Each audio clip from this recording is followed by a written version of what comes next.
Welcome to another episode of the Hustle Reports. Today we're going to be talking about, are hustlers made or are they born?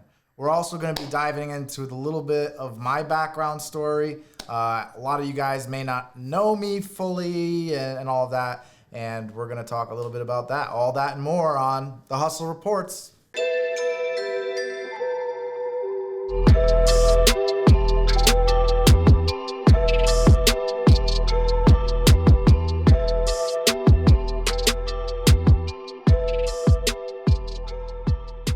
Hey, welcome to the Hustle Reports, guys. My name's Peter Helms.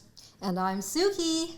Today we're going to be talking about, are hustlers made or are they born? We'll also be getting into the story of my background a little bit, how I actually became a hustler, what that looks like, and Yeah, so people really want to know more about you. I know you don't really know this, but for me as a co-host and living in Norwich, I'm hearing all this stuff now for the past few weeks about who is this Peter Helms guy and what is going on with this show, the Hustle Reports.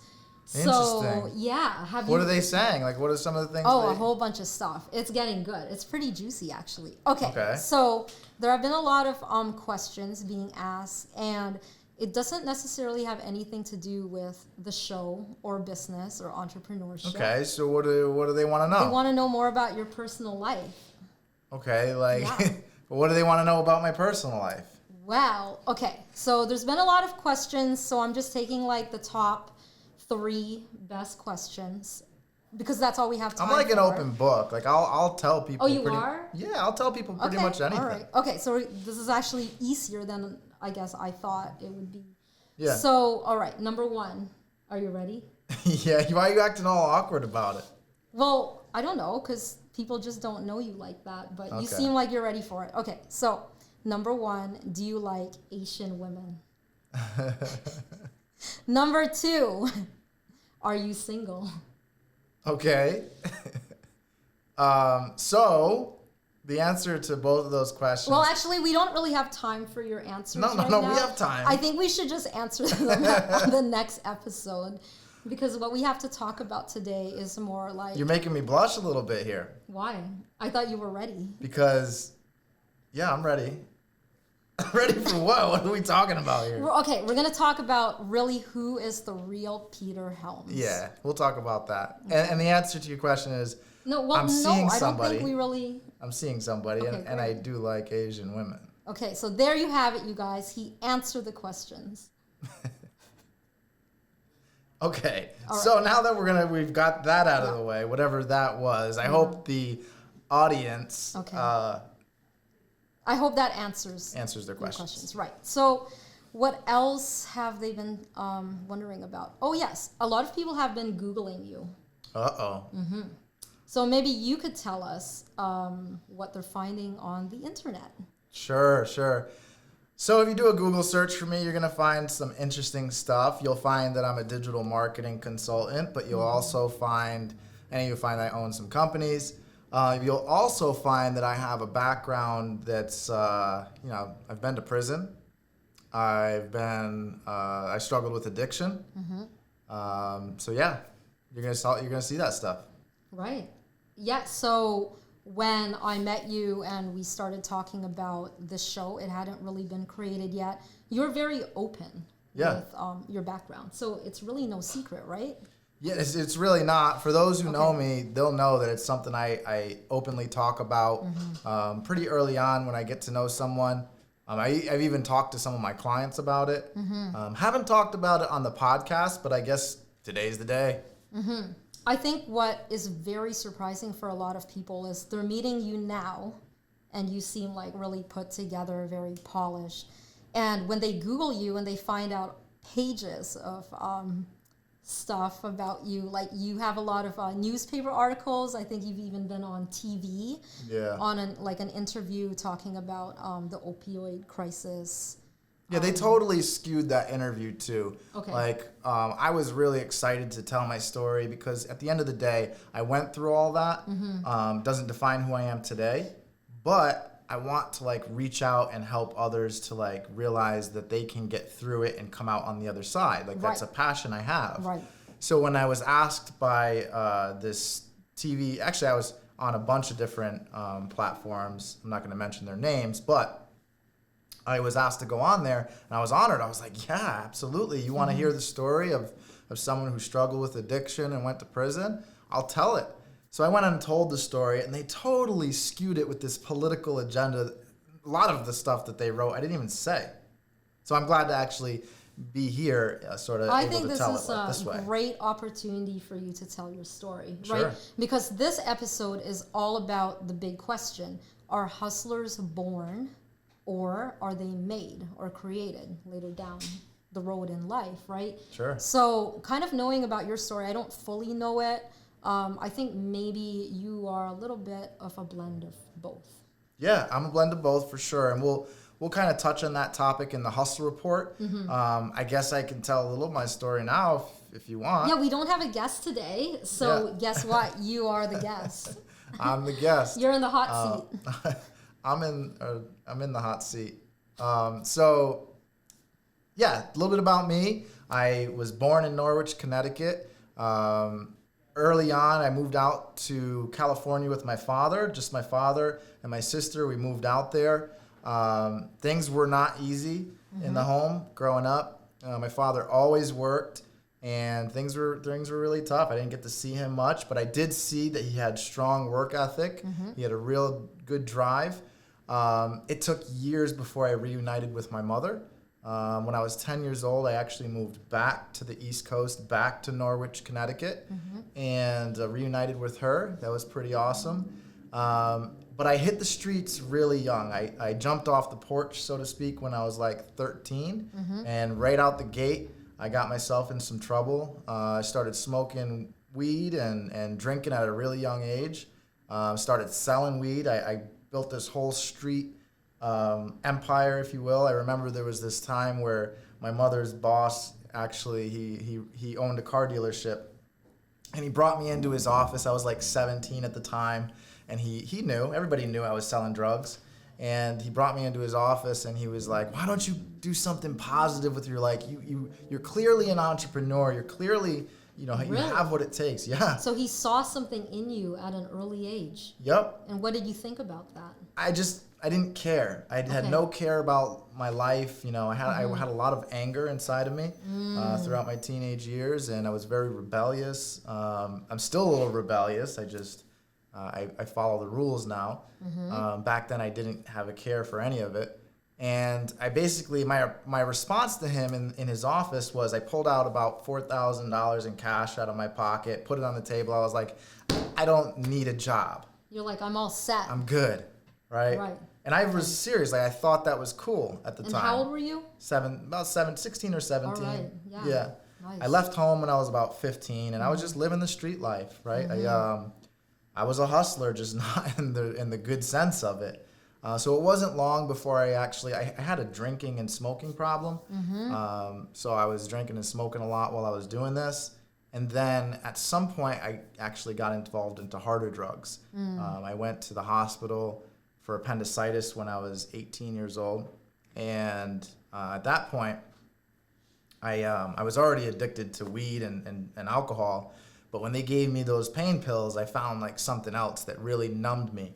And I got hooked on some painkillers, some Percocets. And I was just popping Percocets like crazy. One thing led to another. I started taking OxyContin after that. I was selling them to support my habit at the time.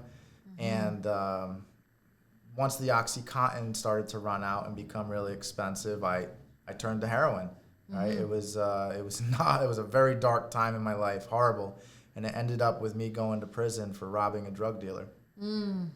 Yep. Wow. So I spent 5 years in prison for that. And during that time, I really had to evaluate, what did I want to do with my life? Who was I? Why was I on this self-destructive path? Right. So like when you were in prison, how old were you? You said 5 years. That's a significant part of your young adult life. Seriously, I was 20 years old. It was my second stint in prison at that point. I went for selling drugs the first time, got out, and went right back to it. I saw it as a big joke. I was like, yeah, now I got street cred. I went to prison. Oh man. Yeah, I saw it as a big joke. I was also involved in some gang life as well back then. I know you might look at me now and be like, what? But I was. Right. It's like really hard to fathom you, I guess, part of gang life. I just can't see it. And I think that's what kind of throws off a lot of people, right? Yeah. So they're watching the hustle reports. They're looking at you like a pillar in the community, a role model even to like young students. And then when they Google you, I think it's just really shocking. They're like, wait, did I do a mistype? And is this really the Peter Helms that we think we know? No, and you know what? Who I am today is who I really am. Right. Back then, that's not who I was. I was lost. I had no clue who I was, what I wanted in life, none of it. Right. So I've done a lot of work. What you see, this polished version, because I don't even see myself as polished. I see myself as still needing to do a lot more work. Right. Just because I want to grow as a human being. But I've done a lot of work on myself. I've gone to great lengths to make sure that I put that past to rest. Right. Yeah, I really appreciate you sharing your story today because working in the community and like hearing what you're all about, like your past and like where you are at now, it's like you are this beacon of hope and inspiration for people. So in this city, and I'm sure many places all over the world, all across the nation, towns, cities, communities put a lot of effort, a lot of dollars, right, even on a state level, behind helping people with drug addiction and transformation into society from prison life, right? So ex-felons and all of that. Like, how can we take these members of society and make them productive? So now that you're on the other side, right, I feel like a lot of people could get behind what you're doing and your cause because you are the poster child in a sense, right? Yeah, I doing everything the right way. Yeah. This is like, I'm sure when the cops arrested you, and I'm sure you had like more than one experience where you got arrested every single time. I think they were trying to help you. They were just like probably saw this kid. I mean, the first time it happened, how old were you? 18? Like actually, 20? the first time I got arrested, I was 15 or maybe even younger, maybe 14 years old. Yeah. I work very closely with the Norwich Police Department here through Global City. We've actually started a community forum called Rose City United.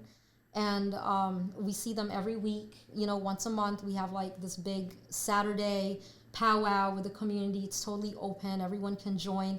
So getting to understand the nature of their jobs on an everyday basis and the mission of the police department, the drug enforcement agencies, like the task force, they have. Yeah, like they were chasing me at one point. Right. But now, like, we work together. Now you work together, It's right? amazing. Like you came to our meeting the other day, and They actually come to me for advice. They're like on business stuff. It's like, hey, I have. Right. I'm not going to mention who it was, but Yeah. one of the officers actually with rank was coming to me and saying, hey, you know, these are some of my thoughts on business and some of my ideas. What do you think? And I was able to give feedback, which is so different from the relationship I had with the police back when. And I used to have officers telling me like, man, we just want you to help. Like, you seem like a good guy. Like, why are you doing this? And I was just so stone cold, like you don't get need their away help. from me. I don't yeah, need you're your just help. you're bad guys. Just you're out to get me. Yeah. Right? Trying to like My bring perception me down. was off. Yeah. Right. So just in conversation with them individually, a lot of the officers have mentioned that because you've completely turned your life around, that validates the work that they do. So you're like, important work. out of the hundreds of people that they deal with every day, they're just like, oh my God, I hope there's one kid out there that later on in life we reach or we touch and we helped. And so you having left Norwich and then now coming back, they're like, oh wow, thank God, like you're back and you're actually showing us that the work that we've done has helped. And so it makes them want to continue their mission to do more. Yeah, that's pretty awesome. And not right feel there. guilty about it because they get so much shit from people. They're like, hey, you arrested my 13-year-old son and all he did was have like bags of weed in someone's, like some older guy's car or whatever. And it's like, are you like, listening what? to yourself? Like Yeah. your 13-year-old kid is driving around with like some big time drug dealer like we're doing this for his own good. Yeah. Because we want to help this child, right? Like we're not here to like ruin his life with his mom and bring him down for no reason. He is like a menace to society at this point, and he's going to continue being a menace if we don't put a stop to it. Right, right. And I think it's also important to have like empathy towards those menaces, because I was one of those menaces too, and my behaviors were justifiably, it would be justifiable to call me a menace in the stuff I was doing. I was breaking the law, I was wreaking havoc, I was poisoning the community with drugs by selling drugs just to make a few bucks. So rightfully, you can say that. However, I think it's important to have empathy towards these people because you never know what they have been through. There's also, there's some disadvantages and there's some real barriers to success and to living a productive life for people in our communities. And so like it's not just a matter of choice all the time. Maybe initially, for example, with me with my drug addiction, initially it was my choice to start smoking weed, and initially it was my choice to take those pills. But because I have that addictive personality, anything I did after that, it was really hard to stop. Right. Yeah. Right. So then it seems like to get to the point where you're at now, you had to put in a lot of hard work, like self-care, mental health, awareness. But I don't want to act like it was this bootstraps, I just got it done, because that wasn't the case. It was actually through me getting to the point where I was so beat down and so sick and tired of the way I was living and the consequences behind it that I said, I surrender. I give up. I need help. And who was there to help you and pick you up? A lot of people, actually. Okay, yeah. So you actually had support. Yeah, there was a lot more than I thought. I felt all alone, like, because everybody sort of pushed me away because of my behavior. They didn't want to be around that. Right. But when I was ready and they saw I was genuinely ready, everybody sort of like came together to help. What was it that made you seem like you were genuinely ready? I can't tell. You have to ask them to really get that answer. But I knew I had a strong conviction to change. And it wasn't a one-time thing, right? Like, so relapse was a part of my recovery. Really? And I tell people this all the time. It does not have to be. You don't have to relapse to recover and go on and live a good life after addiction. But unfortunately, the truth is sometimes it takes a few go-arounds, which it did for me.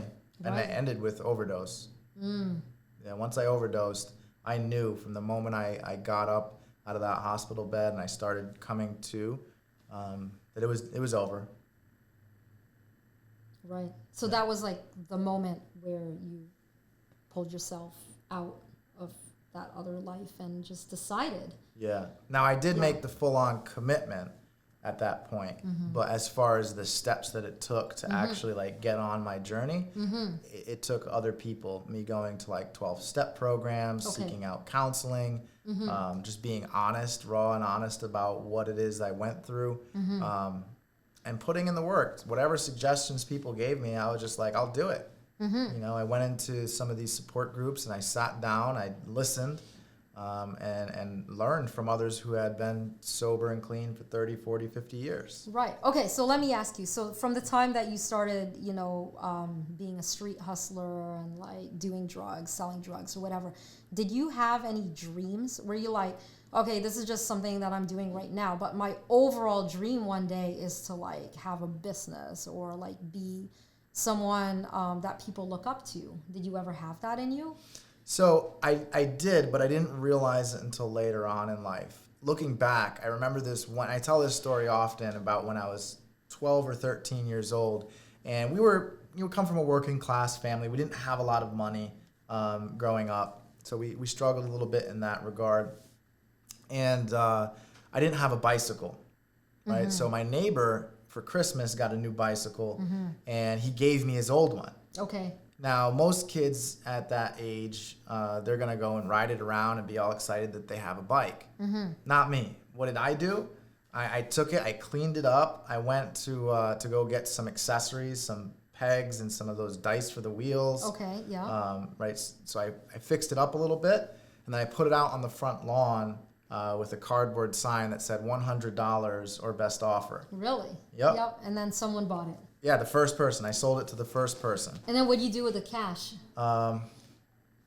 Well, back then, like I said, I was smoking weed. Okay, yeah. You know, So it so probably went to that. went to that. That and some Funyuns. Candy, snacks. Right. Just like Gummy munchies, worms. gummy worms, whatever. Yeah, yeah. All right, Yeah. nice. Baseball cards. I liked baseball cards back then. Really? Yeah, like the tops and upper deck cards. I'd be collecting those, and we'd go to the flea market and sell them once we had a nice portfolio of them.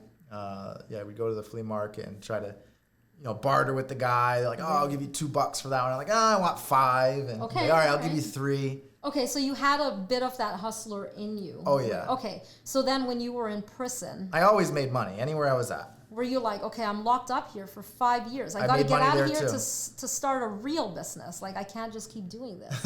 I mean, Yeah, absolutely. Yeah? It was Yeah, in okay. prison. I had Okay. I had a turning point.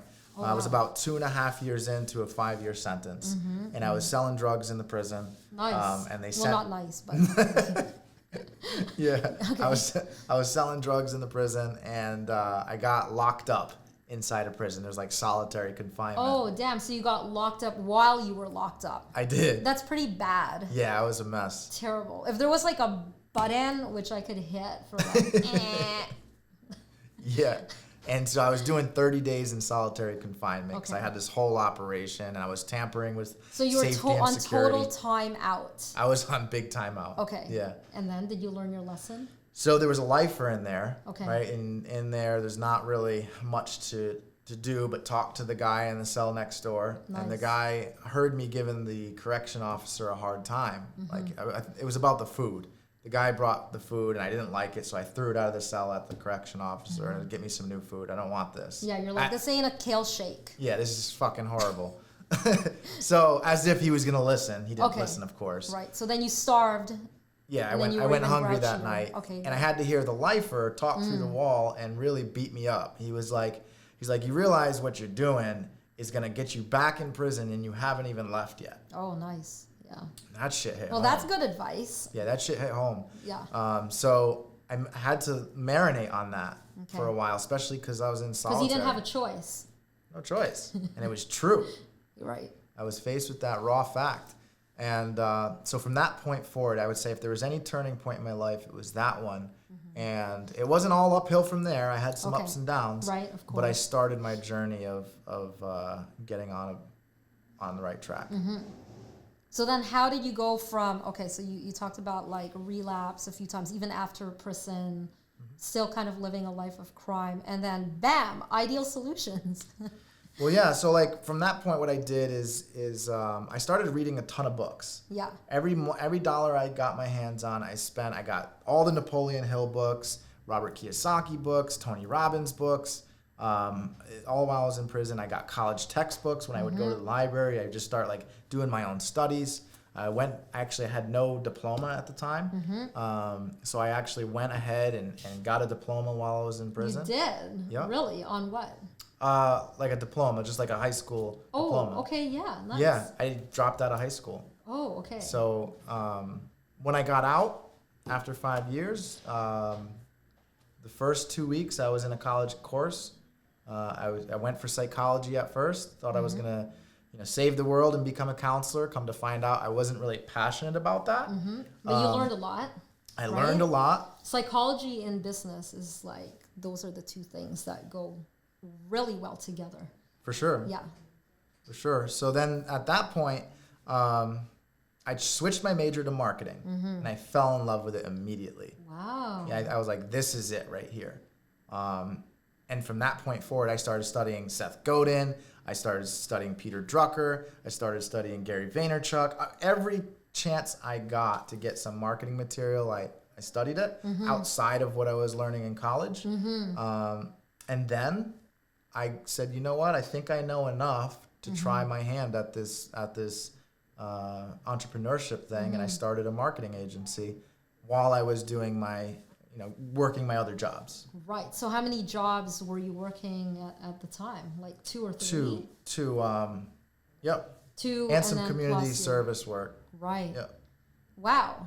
what a story, right? I mean, like, you're just such a go-getter and very determined, and I think you have a very good mindset, and you've Thank worked you. on, yeah, you're welcome. I mean, this is all very true. You've opened yourself up to the world now, right? So this It's is only like right. a very vulnerable point in one's life when Yeah. you do this sort of thing. Yeah, I've been waiting a little while because, I know there's those who are going to have a certain perception of it. And I wanted to make sure I had a good footing because I am successful, right? I do own a few successful companies.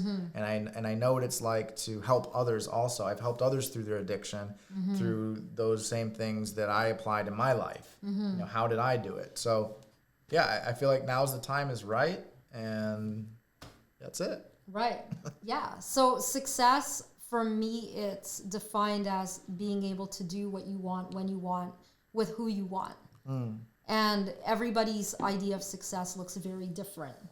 So every day when you wake up, I guess because you're saying you're successful, if you fall under those categories, then yeah, you are a walking story of success. That's it. And look, I don't take it for granted. I know that all that can go away if I don't continue to do the work. I don't get complacent and rest on my laurels, even with my recovery. I understand that I'm a person with substance use disorder. Like that's something that is both genetic and fueled by my environment. That I had growing up. So I make sure I do what I need to do to maintain it. And do you feel that knowing what your why is every day, why you wake up, why you are alive in the first place helps? 100%. Yeah, I think about it every single day. I pray to a higher power and just give thanks every single morning. I make sure I do that. It's super critical in my road to recovery. I don't know exactly what God or who God is. I don't even get caught up in that. All I know is that there's something greater out there working for me. Otherwise I wouldn't be here, and I make sure to give thanks on a regular basis. Incredible. Yeah. Well, I'm so happy that you shared your story Yeah. with me and with everyone else. Only, because like a lot of people have been asking, so it's very refreshing to know that I have a co-host who is completely honest, transparent about his journey, and I think this is very inspirational for people who are in business or wanting to be entrepreneurs. Sure. So they don't have to be afraid, and they could see you as someone who's really turned their life around. That's great. That's why, I'd love if I reach one person, and I already know I have because I get messages all the time. Right. Where they're like, oh, you've inspired my life. You really helped my son, Right. or whatever. That right there is what it's all about at the end of the day. It ties into creating a positive legacy. So when I'm dead and gone, everybody knows, whoever shows up at my funeral, they hear a lot of positive stories. Right. Yeah, that's what it's all about, right? Yeah. Yeah. So let's get into the hustle report, though, because it does tie in what we're going to talk about today. And the hustle report for today is: are hustlers born or are they made? What do you think? I think it's a mix of both. Like you really have to have a drive and ambition and mindset and perspective. And sometimes you may not tap into that until later on in life.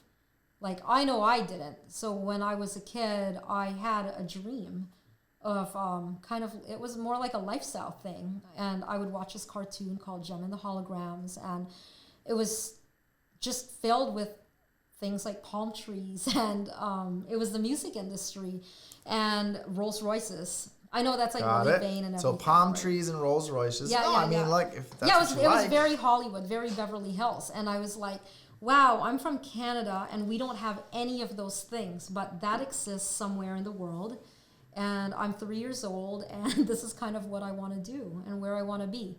Right, so throughout life, there was a little bit of dysfunction and going off the beaten path. I forgot about my dream, and now I'm like back on track. So even what we're doing here, although we don't live in a land of palm trees and Rolls Royces, it's still, okay, right? There's still a lifestyle about it, because on the cartoon Gem and the Holograms, these girls were rock stars, and the main character, Jerica, she was the manager of something called Starlight Music. It was a music label that she inherited from her father. So there were a lot of things within this children's cartoon that dealt with like business on a high level, like this hierarchy within like, I guess, the music industry and like making movies, and like this crossover from the girls being in a band to modeling and doing television commercials and traveling the world. And then there were things that were political a little bit. Okay. And so there was a bit of a struggle with, like we're the label and we're putting up money, so you have to do what we say. And they're like, but we don't really fit into that mold. And you're trying to make us something that we're not. And I remember as a kid watching that going like, oh, wow, like these girls have balls. Like they're not. Suki balls. Yeah, right? Like they're not willing to just sell their souls to like the record label industry, the devil, right? Just to turn a quick buck. They're like, we don't care. We're going to stand our ground and do what fits our best interest in mind. So, I've taken kind of those elements and have them in my everyday life. It's so silly because it's a cartoon, but everyone that knows me from my past knows how passionate I was about this children's cartoon. So that's getting revived, would you say? Yeah. Oh, definitely. Awesome. Because if you know me now, like I don't give a fuck if you're trying to put me in a box. My answer to that no is box. Fuck the there box. is no box. Like you guys made that up. Like in your world, not mine. Also, I took a personality test not very long ago. You did? Who did that? Who made you do that? You did, actually. Yeah, I wanted to get to know you. I wanted to know what your personality was like. Yep. So on the political compass, not to scare anyone, Oh boy. Yeah, I compare with Hitler on the political compass, only because I have such standard like beliefs, right? Like, right. And I'm not gonna let my foot off the gas pedal. You don't seem extreme though. Well, you don't really know me that well, I feel. Okay. Yeah. Uh-oh. It's not scary. It's just like I'm very predictable. I like what I like, and I don't like what I don't like, and I'm very vocal about it. It's very simple. That's admirable. There's not a lot of the rigmarole, as I like to call it. Right. So I think that's what's helped me as an entrepreneur, because there's no gray area.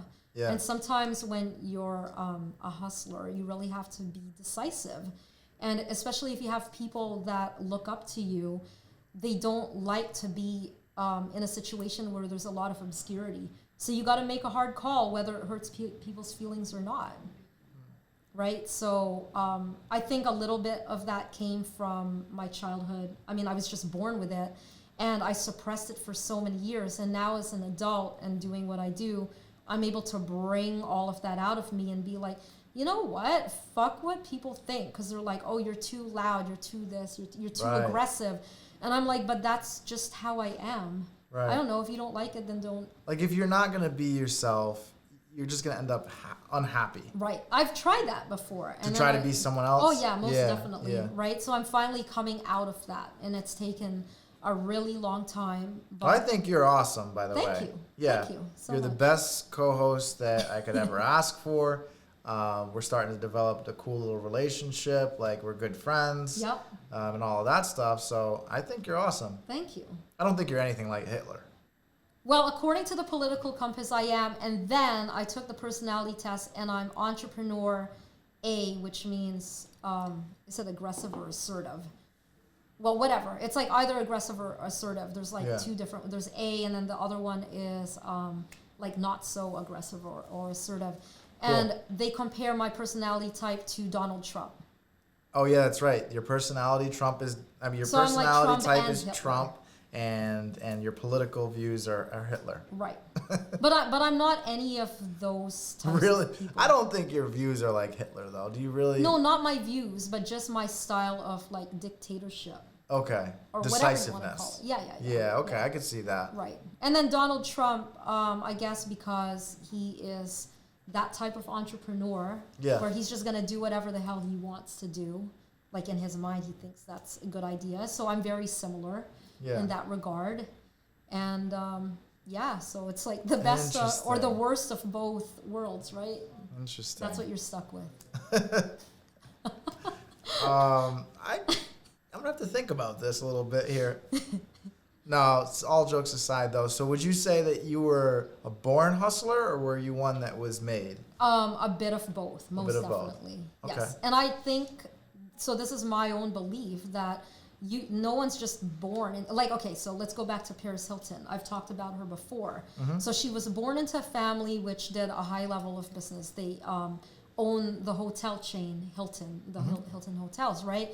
But on her own, as a young adult, she went off and started her own brand, the Paris Hilton brand, where she would be this TV personality or celebrity, and she would get paid to host and DJ. And I've talked about this before, where she gets paid $1 million to do a gig for like 1 hour. That's a hustle. Right. And then she has 19 other businesses under her parent brand.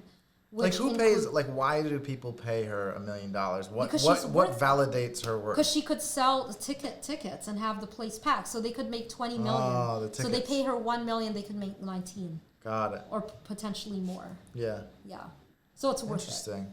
Yeah. But she didn't always start like that. No, so that's what I'm saying. She didn't always start like that. Yeah. In fact, her parents didn't know what to do with her at a young age. Yeah. You haven't watched her documentary. No, I think a lot of people... They actually threw her in these schools, which Right. had solitary confinement. Really? Yeah, she was totally locked up against her will. Right. She still is mentally horrible. traumatized. She has PTSD from that. Yeah, that's horrible. Yeah. Which has kind of... So maybe she's not a hustler. Well, she is, because mental mindset, right? She's had to get over that to maintain. So would you say her she was a hustler that was born or made? both? Okay, you're defaulting to both. But You want me to just pick one? Yeah, so let's do this then. I get it's both, and I agree with you, Okay. by the way. I All do right. think it's both. But if you were to if you look at it on a scale, Okay. right, and that scale was on one side is, completely born, and on the other side was completely made, where on that scale would you find? Is it directly in the middle? Okay, it would be more made, because you could have these innate attributes or characteristics that you have when you're first born, but if you don't actually hone in on those skills and do something with them, then you're just a bunch of wasted talent. For sure. Like, not to be rude or whatever. No, but it's true, your right? opinion. Yeah. Who am I to tell you that you're wrong? Yeah. You So- better not. I know I'll be in trouble. Hitler's gonna kick my ass. You might like it. I think Anyways, okay, so back to being made. Wait. Hold on. Let's stay there for a minute. Why do you think I would like it? Do you think I like? I think you need to be whipped into shape sometimes. Sometimes when we're not on Yes the and show, no. we get into these conversations. Why don't and you I'm- tell them a little bit about those Oh conversations? my god! Oh my god! Really? Right now? Do we even have time for this? No, we'll save it for another We'll time. have to save it No, for it's another it's time. all good. They're nothing bad. No bad For you. conversations. What? I like them. You don't like them? He only likes them because he likes to hear himself talk. Okay. The more that we do the hustle reports, But I'll you seem dive to more like to into hear me that. talk, so I talk to you. No, I'm just trying to pass the time until you shut up. So we could like move on to the next topic. I'm gonna start keeping a diary or a journal, and like putting Jeez, timestamps that was and dates. harsh, right, guys? Okay, Beat not me up. shut up like that, but sometimes someone she just doesn't. needs time to hear themselves out, just so they could Hear myself talk. reiterate what they already know. That's what I call it. Yeah, it's true. Because But you listen. already know what the decisions that you make, because you have a very strong personality. Yeah. Right? There's not a lot of obscurity. I think we would do well together. Like on the show. No, more than that. Oh my God. Dylan, if you're listening, can you help me out with I'm this? shooting my shot, Dylan. That's what you told me to do. Oh, Jesus. I know. You guys have this whole thing going on over there. You've been No, plotting on me. I'm just teasing. Yeah. All jokes aside, though, we would do well together. Okay. So, anyways, that was followed by an awkward silence. After the show, what are you doing? We need to talk. Let's talk about that. Sounds good to me. Oh, God. You're so calm and casual about this whole thing. I am. This is terrifying in a way. Yeah, it was my plan the whole time. Okay. What? No, I'm just teasing. Okay. Seriously, though, this is all entertainment factor, guys. We're just joking. Okay. Don't go crazy. Yeah, when this show's over, you're going to hear an earful. Oh, I'm in trouble. Yeah. So let's go back to this conversation though. So I need to get myself out of this mess I just got myself Good into. idea. Yeah. What do you guys think? Do you think hustlers are made or do you think they're born? You want to know what I think? I do. We've all been waiting for this moment. Like, what were you going to say if we were like, no, I don't want to hear what you think? No, because just how... But I staged the question like when that. I answered your question, it's like you wanted me to choose a side. And I'm like, why are you forcing me to choose a side? This really isn't my true opinion. Yeah. See, this is the I'm problem. persuasive. But for what reason? I don't know. Okay. Anyways, go ahead. No, that's interesting Shoot you your say shot. that. All right. So I believe that hustlers, just like you, are a combination of being born and made. Okay. And depends on the person. Each person is a little bit different. There are those people who just, from a very young age, like my son, actually. My son, he's got it in him. He's 3 years old, and he's always trying to like convince me to do things, and he'll even say, "Is that a good deal, Dad?" Right. I'm like, man, Where do you think he got that from? probably from me. Okay. Yeah, he sees it. He sees it. So there's that factor that I don't know. It was in his DNA, right? Yep, but then he's also being exposed to his father, who's entrepreneur, and then that could be developed. Well, what about your father? Is he a person who has dabbled in business, or No, not that I know of. At least he's never said it. If it was something he did, it was something he tried a long time ago. I've always known him to just be a hard worker and to kind of work as an employee. What about your mother? Nope, definitely. She's worked at the same job her whole life. Oh, amazing. Yeah. Yeah, stability. So she's got the grind. She's got the work ethic. Okay, the work ethic. But just not she's adverse to risk. Because if you're going to be a hustler, entrepreneur, you have to be willing to take risks. Right. So when you were growing up, were they just like, oh my God, this kid's crazy? And then when you... They did. And then when That's you transition... exactly what they said. Really? Okay. Well, partly I was. I mean, you got to think about it. I was like... Out of your mind. It seems like you were out of your mind. I had no dream, though. Okay. Oh, you had no dream. I had no dream. Ah. Sometimes people will be like, what did you want to be when you were a kid? And mine's like blank. Like I didn't want to be anything. At school. So when they were like, what do you want to be when you grow up? Can you draw a picture of that? What would you draw? I actually do remember this one moment. Okay. And I was about 12 years old. And we were going through that exercise. And I was listening to this album. Okay. And I think it was by Snoop Dogg. Oh, nice. Called Doggy Style. Oh, God. That's and what you wanted to do. there was a skit on there when they asked the kid, what do you want to be when you grow up? And he was like, I want to be a motherfucking hustler. Oh, my God. That's what I wanted to do. But that didn't come until I was like 12. Wow. I feel like we need to contact Snoop Dogg because when there was such a dark tunnel in your life, Snoop Dogg shone that light for you. He did, but I took it down like a really bad road. Okay, but then after the dark road, right, then you kept following that dark tunnel, then there was the light. Yeah. Here you are right now. That's right. Right? Here I am now. I think Snoop Dogg needs to know this. We should contact him. Let's do it. Right? Big shout out to Snoop. Love what you're doing, by the way. You're a hustler through and through. Man, you're still going. I think he's, 50 now? Might be older. Might be even Actually, older. yeah. And he's just still going at it. He's like, the grind never stops for him. Impressive. He could quit and just like say, I'm going to the beach for the rest of my life. Right. But I think he loves what he does. He seems genuinely excited. Yeah, he came to perform at this 10X conference that I was at. It is considered the largest business conference in the entire world, and it's all about 10X your income, your life, and your business. Yeah, absolutely. Yeah.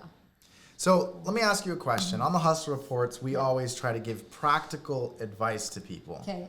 So today we're talking about what are hustlers made or hustlers born. For those who want to become a hustler, so Okay. the ones who want to be made, Right. what practical advice would you give them? What can they do? Okay, so everybody is obviously different, or their approach to business is very different, right? But I think there's a point in time where if you're looking to leave whatever it is that you're doing, that's not your dream, and you're like, man, I'm so much better than this. Like, fuck this job, right? Like, these people, they just put me down, and I could be their boss. Like, so when you have that breaking point, and you guys out there know what I'm talking about. Oh yeah. You have to continue with that momentum. And don't say it out loud to people. Obviously not. That's not going to go over well, because that's, being cocky. But inside, you really have to, like, beat yourself up. Like, I don't know how to describe it. You just really have to be, like, on your game. Yeah. And be like, fuck this shit. I'm going to, like, do whatever it takes. That's what it is. Do whatever it takes. And then the other thing that I can tell people is that you have to be obsessed. Like, completely obsessed with that dream or whatever your end goal is. Oh, I love that. That's true. Right. People look at it like I'm obsessed as a bad thing. Right. Not necessarily. Some of the entrepreneurs I've met who are like really crushing it, they don't care about anything else but what they're doing. What their end goal is, right? So be obsessed or be average. That really those are your two only choices. So obviously, if you're in it to win it, you're like, well, I'm not going to be average because you can't win shit. Oh, I'm in it to win it. Right. So, like, if you are a competitive person. Why are you laughing? Because of how you said it. Like, how you looked at me. I'm serious. I said it with intent. Okay. Okay, that's good. Nice. I'm glad you have intent. All right, go ahead. I'm sorry. All right. So, even in school, right? No, I'm not sorry. But... All right, so competitive sports, or even in like gym class, everybody is, I don't know, whatever. You're going to play dodgeball or basketball on the school yard, right? So if you're in it to win it, you definitely know that you got to like score points like more than the other team. So you really got to get your head in the game and get like completely obsessed with winning. Absolutely. Right? That's what it's all about. Having that winner's mindset. Because there's only one team or one person that's going to be number one. This may sound a little graphic, okay? Okay. But it is a mindset, and I apply it, and it's helped me to like really overcome those times where I felt like I wasn't confident enough in my ability to win. Okay. So this might sound graphic, but really think about this. You won the first race against 1 million competitors before you were even born. Oh, because the sperm and the egg. Yeah, right? Like when you go and when all those sperm are chasing towards the egg, right? There's like 1 million of them, and it's a race because the first one to get there is gonna win. So before you were even born, you were a winner. Right. If you're here on this earth, the odds of you winning that race are really, really slim. Right. So don't take life for granted. Don't take it for granted. Even on my darkest days, believe me, I've had a whole bunch of them. That was like the one thing. I'm like, oh my God, I could have like not even made it as a human being, right? So life is a gift, and you shouldn't take it for granted, and you should do everything and anything that you can do to make your life worth living, because you only have a certain amount of years, and then you die, and then that's it. Yeah. That's sad. But it's not sad, but it's true, right? Yeah. Yeah.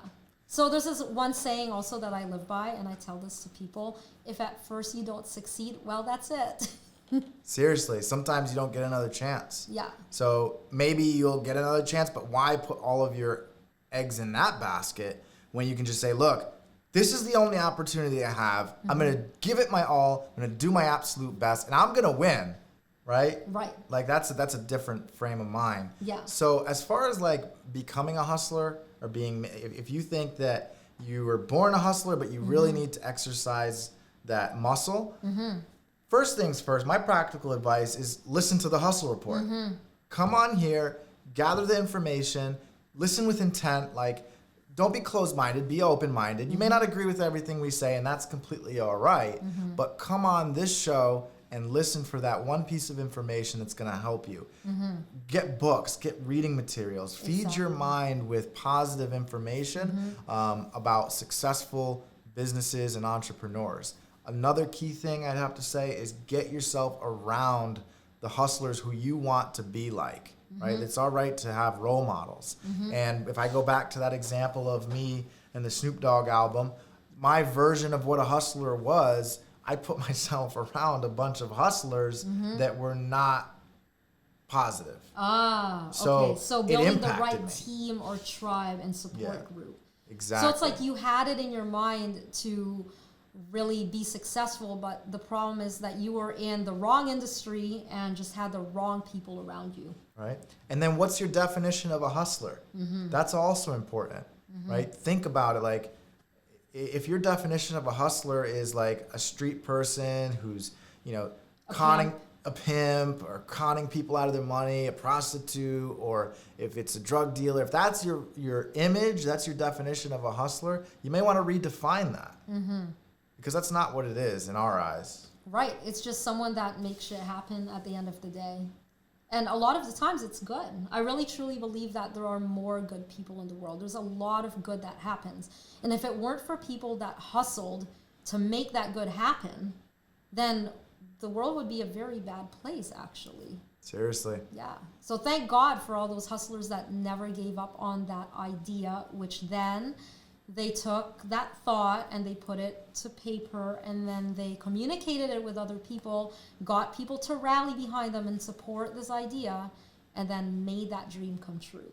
Seriously. Actually takes a lot Yeah. to see that whole timeline fulfilled from conception to delivery. It really is. Right. It's amazing if you really think about it. Yeah. So this is another episode of the Hustle Reports. I really hope you guys enjoyed it. Suki and I are enjoying it. I mean, I can't speak for you, but Oh, I'm enjoying it thoroughly. yeah, you're smiling all the time. You're happy. You're lit up like a Christmas tree. You're always glowing. So something is going right. And Well, I've been drinking the hustle juice. you've been drinking the Hustle. It's kind of like the Kool-Aid. Exactly. But we're not going to say that. No, it's What's that? water. Water is the hustle juice. Like, Water you is got to life. stay hydrated. Yeah, exactly. Because if you don't, you're gonna run out. You're gonna be on E, and like, you can't be on E. Yeah. And you guys, if you haven't taken the personality test, just go on Google or whatever. 16personalities.com. That's what it's called. Yes. Yeah. And there's no right or wrong answer. Yep. I'll let you guys know what I am. I am an INFJ type A. What's that even mean? You gotta look it up. Go to 16personalities.com. I'm not sponsored by them, but it's a really cool site. It's based on the Myers-Briggs personality test, and you might be enlightened by what you find. Is it a personality that thinks that you're smarter than your co-host? I know I'm not smarter than my co-host. I'm just giving you a hard time. I know I'm not. All I know is the limitation of my own knowledge. Ooh, wow, so profound. It's Plato, not me. Wow. Oh, really? That's Plato's thing? That is Nice. Plato's thing. So, Ah. anyways, thank you guys for tuning in. It's been a great episode. You've learned a lot about us and much more to come. You can find us on Apple iTunes and Spotify. Also, keep a lookout for the YouTube channel. That's coming up soon. Big shout out to our producers, Forward Television. None of this could happen without you guys, so we appreciate you. And we appreciate you out there in Hustle Nation. So big shout out to the Hustle Nation. Anything you want to leave for closing remarks for these folks? I just want to say I appreciate you and everything that you're doing, and you are a great co-host, the best co-host, and I look forward to our show next time with you. Well, thank you, Suki. I look forward to it as well. All right, my friends, the best is yet to come. Thank you. See you guys next week.